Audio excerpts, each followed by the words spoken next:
Biden lays out debate week strategy in new memo. The Biden campaign is gearing up for more than 1,000 events in the lead-up to Thursday's debate, according to a memo shared first with NBC News.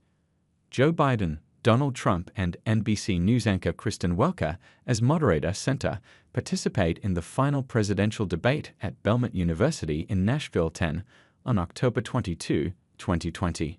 Jim Berg/AFP Getty Images B. Peter Alexander, Megan Lebowitz, and Sarah Dean. Washington.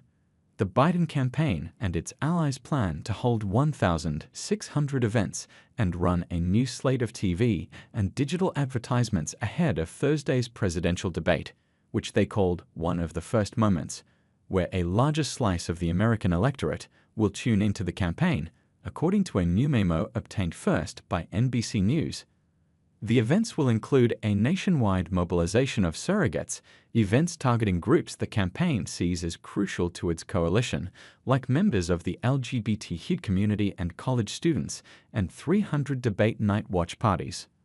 Some of those watch parties will be hosted by social media content creators, to whom the campaign says it will grant access to the post-debate spin room, a place usually reserved for credentialed media. This pre-debate push will kick off Monday, when the campaign and its allies will host 16 events across a dozen states to mark the second anniversary of the Supreme Court decision overturning Roe v. Wade, including events featuring Vice President Kamala Harris in Maryland and Arizona. The Biden campaign is looking to present the debate as two distinct visions for the future, driving a contrast between the presumptive nominees in a razor-thin race less than 5 months before voters cast ballots.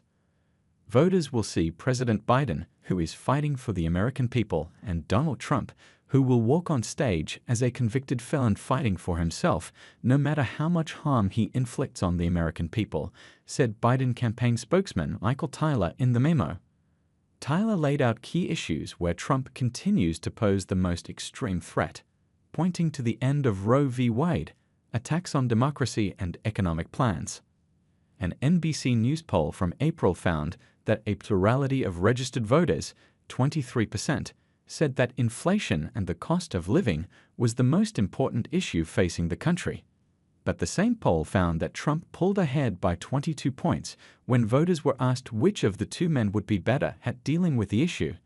Biden is spending several days at Camp David preparing for Thursday's debate, including going toe-to-toe with his personal lawyer Bob Bauer, who is role-playing as Trump. Bauer also played Trump during debate preparation in 2020. Bauer is joined by a slew of Biden confidants who are working to prepare the president ahead of the debate, including former Chief of Staff Ron Klain, Campaign Chair Jennifer O'Malley Dillon, and White House Senior Advisor Anita Dunn. Trump has been holding informal policy sessions ahead of the debate.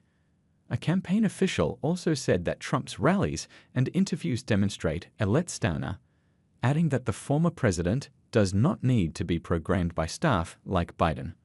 Polling indicates that the race to the Oval Office is neck and neck, with a Fox News poll from last week showing Biden garnering support from 50% of registered voters compared to Trump getting 48% support, which is within the poll's margin of error.